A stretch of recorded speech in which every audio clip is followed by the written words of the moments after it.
নমস্কার বন্ধুরা, জয়ার পাকশালাতে সবাইকে স্বাগত। আজকে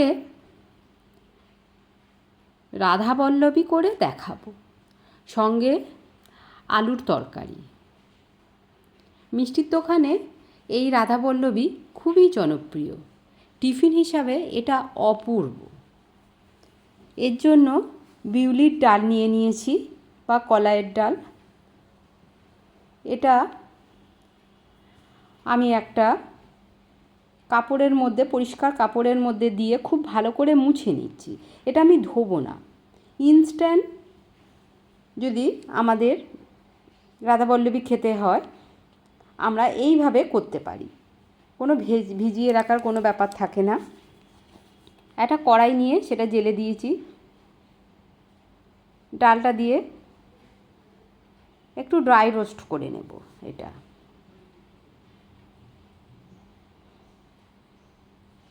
রাধাবল্লভীর যে ড্রাই যে পাওয়া যায় রাধাবল্লভী করার জন্য যে পুরটা, আমরা সেটাই বানিয়ে নিচ্ছি। 2 কাপ ময়দা নিয়ে নিলাম, 1 চামচ নুন নিলাম, আর 1 টেবিল চামচ রিফাইন অয়েল দিলাম। খুব ভালো করে এটা মাখিয়ে নিতে হবে। খুব ভালো করে ময়ানটা দিয়ে দিতে হবে। এইভাবে ময়ানটা যত সুন্দর হবে, রাধাবল্লভীটা ততটাই সফট এবং ফ্লপি হবে। অল্প অল্প করে জল দিয়ে এটা আমি মেখে নিচ্ছি।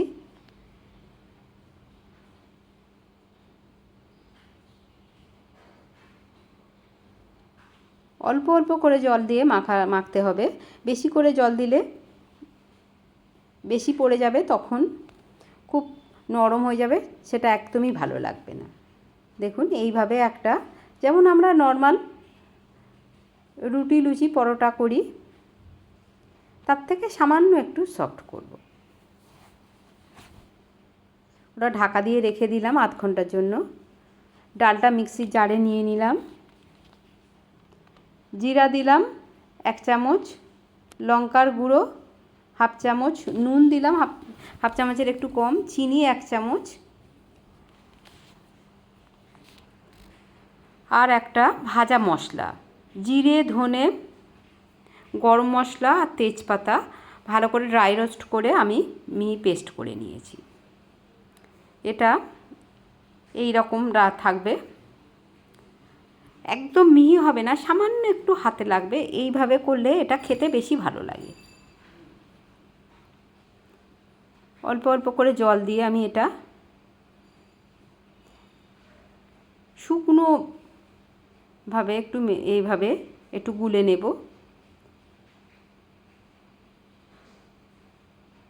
ভালো করে এটা গুলে নিতে হবে।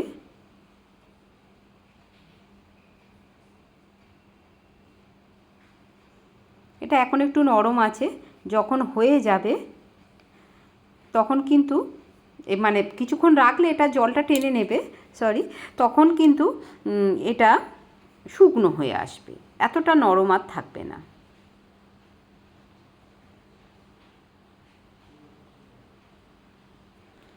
এইভাবে সুন্দরভাবে করে আমি রেখে দিলাম কিছুক্ষণের জন্য।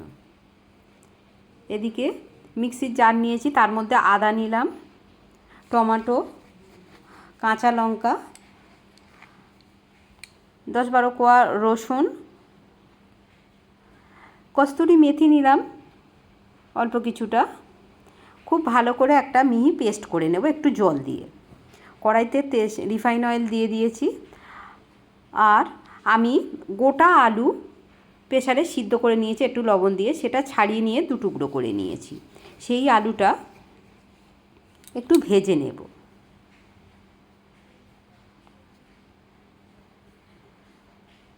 হালকা লালচে কালার করে একটু ভেজে নেব।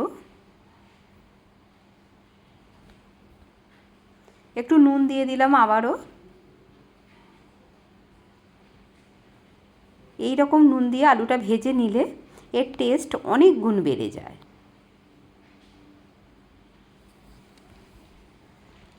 এইভাবে আলুটা একটু সময় নিয়ে মিডিয়াম ফ্লেমে এটা ভেজে নিতে হবে।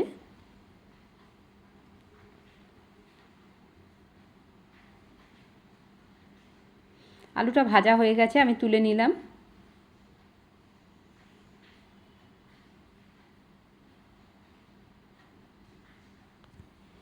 কড়াইতে অনেকটাই তেল আছে, আর একটু দিয়ে দিয়েছি। দুটো তেজপাতা, একটা শুকনো লঙ্কা আর গোটা গরম মশলা, এলাচ, দারচিনি আর লবঙ্গ দিয়ে দিলাম। এর মধ্যে একটু হিং দেব, হাফ চামচের একটু কম হিং দিয়ে দিলাম। আর আমি যে পেস্ট করে রেখেছিলাম আদা, রসুন, টমেটো, কস্তুরি মেথি, কাঁচা লঙ্কা সব দিয়ে, সেইটা দিয়ে দিলাম।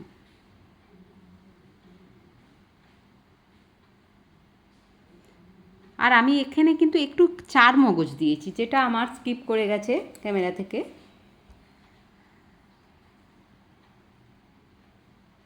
চার মগজ 1 চামচ দিয়েছিলাম, সেটা দিয়ে, আর মিক্সি জারটা ধুয়ে সামান্য একটু জল দিয়ে দিয়েছি। দিয়ে এটা খুব ভালো করে কষিয়ে নিতে হবে। হলুদ দিয়ে দিলাম হাফ চামচের একটু কম, লঙ্কার গুঁড়ো হাফ চামচ দিলাম। ঝালটা আপনারা যেমন খান সেই অনুপাতে দেবেন। আগেও মশলাতে এই যখন পেস্ট করি আদা রসুন দিয়ে, টমেটো দিয়ে, তখনও কাঁচা লঙ্কা ছিল 3টে। মশলা থেকে খুব সুন্দর একটা তেল ছেড়ে এসেছে। এই সময় একটু জল দিয়ে দিলাম। আমি এটা উষম গরম জল দিয়েছি।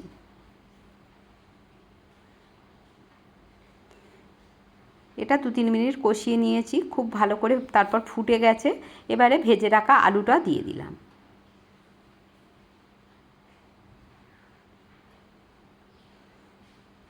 দিয়ে এটা খুব ভালো করে ফুটতে দেব, খুবই কম সময়ে, আর খুবই টেস্টি। আপনারা লুচি, পরোটা সঙ্গেও এটা খেতে পারেন, অপূর্ব খেতে লাগে। নুন দিয়ে দিলাম আর চিনি একটু দিলাম। এই তরকারিটা একটু ঝাল মিষ্টি হবে, খেতে ভালো লাগে। আপনারা যদি চিনিটা অপছন্দ করেন তাহলে স্কিপ করতে পারেন। এটা অলমোস্ট হয়েই গেছে। আমি এবারে গরম মশলার গুঁড়ো দিলাম হাফ চামচ, দিয়ে ফ্লেমটা অফ করে দিয়েছি। এদিকে আমি যেটা মেখে রেখেছিলাম তার থেকে একটু বড় বড় সাইজে, লুচির থেকে একটু বড় সাইজে আমি এইভাবে লেচি করে নেব।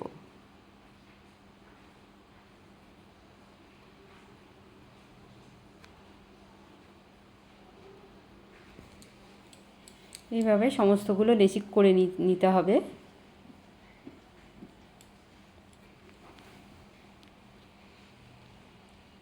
সবগুলো হয়ে গেছে। আমি ভালো করে একটু গোল করে নিচ্ছি, তাহলে যখন বাটির মতন শেপটা করব তখন সুবিধা হবে।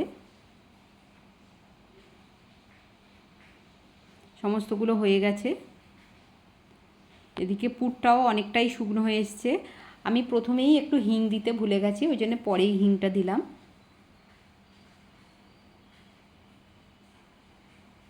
হিংটা দিলে এর টেস্ট অনেক গুণ বেড়ে যায়।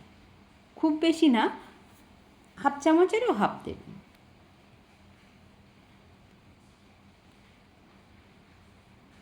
সমস্তটা খুব ভালো করে এইভাবে মিক্সড করে নিচ্ছি।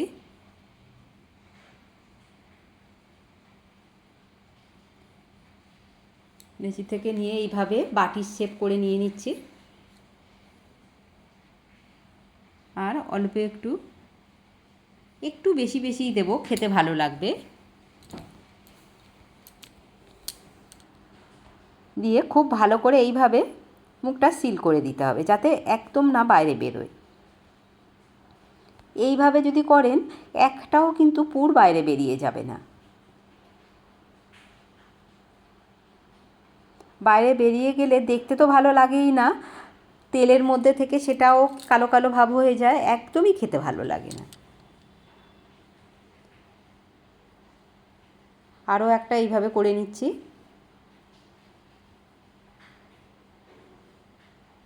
এটাও হয়ে গেছে, দেখুন।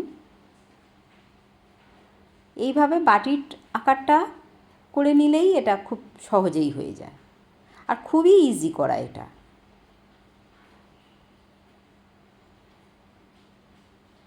এটাও হয়ে গেছে, আমি এবারে বেলে নিচ্ছি।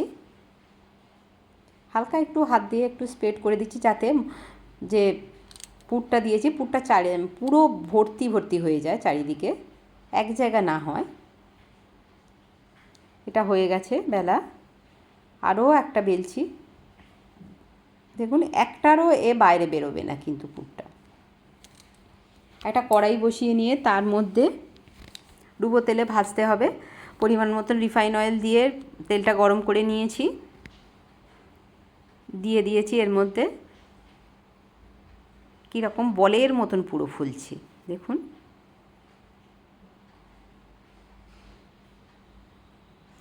একটা পিঠ হয়ে গেছে, আমি আর এক পিঠ এইভাবে উল্টে দিচ্ছি।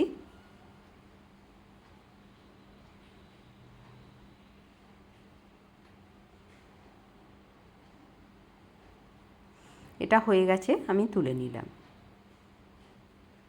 আরও একটা করছি।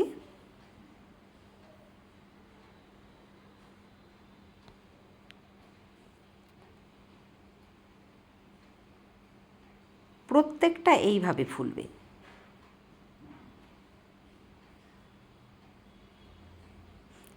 এক পিঠ হয়ে গেছে, আর এক পিঠ উল্টে দিলাম। এটা তুলে নিলাম, আমার হয়ে গেছে। আমি এইভাবে সবগুলো ভেজে নেব। দেখুন প্লেটে দিয়েছি।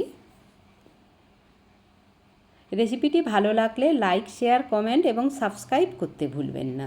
পাশে থাকা বেল আইকনটি প্রেস করে দেবেন। আমার নেক্সট ভিডিওর নোটিফিকেশান সবার আগে আপনার কাছে পৌঁছে যাবে। জলখাবারে বা রাত্রের ডিনারে দারুণ সুন্দর এটা।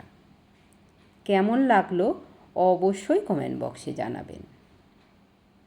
আপনাদের কমেন্টের অপেক্ষায় রইলাম। আমি একটা এইভাবে ছিঁড়ে দেখাচ্ছি, দেখুন পুরটা পুরো ঠাসা।